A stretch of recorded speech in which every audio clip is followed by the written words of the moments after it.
ในระหว่างวันที่18 21 พฤศจิกายน 2025 นี้ที่เมืองท่าขี้เหล็กแห่งสาธารณรัฐสหภาพเมียนมาได้มีกองประชุมคณะกรรมการร่วมมือรักษาความสงบเรียบร้อยตามชายแดนลาวเมียนมาครั้งที่ 6 ฝ่ายลาวนำโดยท่านพลจัตวาอุ่นคำศรีแหวนวงศักดิ์ผู้บัญชาการทหารชายแดนกองทัพประชาชนลาวประธานคณะกรรมการร่วมมือรักษาความสงบเรียบร้อยตามชายแดนลาวเมียนมาฝ่ายเมียนมานำโดยท่านพลตรีมินโซผู้บัญชาการกองกำลังทหารรักษาดินแดนและกองกำลังทหารท้องถิ่นประธานคณะกรรมการร่วมมือรักษาความสงบเรียบร้อยตามชายแดนเมียนมาลาวแห่งสาธารณรัฐสหภาพเมียนมาพร้อมด้วยคณะทั้ง2ฝ่ายเข้าร่วม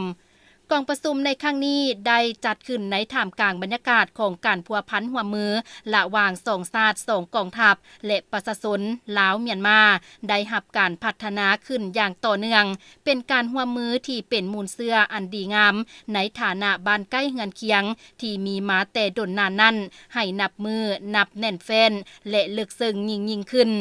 ผ่านมา2รัฐบาลก็คือกองทัพของทั้ง2ประเทศได้มีความสำคัญเกี่ยวกับเวียกงานการปฏิบัติกลไกการร่วมมือรักษาความสงบเรียบร้อยตามชายแดนและบรรดากลไกอื่นๆที่มีอยู่ในปัจจุบันระหว่างลาวเมียนมาทั้งในระดับศูนย์กลางและท้องถิ่นสำหรับกองประชุม JBSC แม่นครั้งที่ 6 และกองประชุม RBC แม่นครั้งที่ 13 ซึ่งในระยะที่ผ่านมาบรรดากลไกเหล่านั้นก็ได้ประชุมปรึกษาหารือแลกเปลี่ยนสภาพการชายแดนทบทวนการร่วมมือปฏิบัติสนธิสัญญาระเบียบการชายแดนและการร่วมมือพัฒนาชายแดนร่วมกันอย่างเป็นปกติและต่อเนื่อง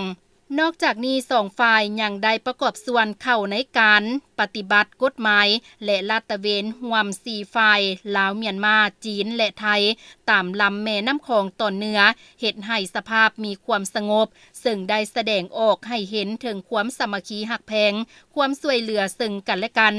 พร้อมนั้นกองประชุมได้ปรึกษาหารือและเห็นดีเป็นเอกภาพจะสืบต่อจัดตั้งพันขยายตามบทบันทึกกองประชุมคณะกรรมการร่วมมือรักษาความสงบเรียบร้อยตามชายแดนลาวเมียนมาครั้งที่ 6 2ฝ่ายเห็นดีให้มีการร่วมมือและแลกเปลี่ยนข้อมูลข่าวสารซึ่งกันและกันเพื่อสกัดกั้นปราบปรามยาเสพติดและปัญหาอาชญากรรมข้ามชาติการค้าขายยาเสพติดการค้ามนุษย์การเข้าออกเมืองผิดกฎหมาย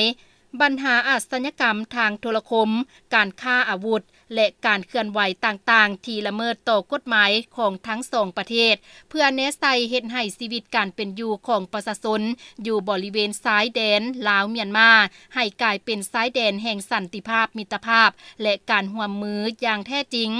ภายหลังสำเร็จกองประชุมประธานทั้ง2ฝ่ายได้ลงนามเซ็นบทบันทึกการร่วมมือด้านเวียกงานรักษาความสงบเรียบร้อยตามชายแดนลาวเมียนมาลาวเพื่อพร้อมกันนำไปจัดตั้งปฏิบัติให้ปรากฏผลเป็นจริงฝ่ายลาวนำโดยท่านพลจัตวาอุ่นคำศรีแหวนวงศักดิ์และฝ่ายเมียนมา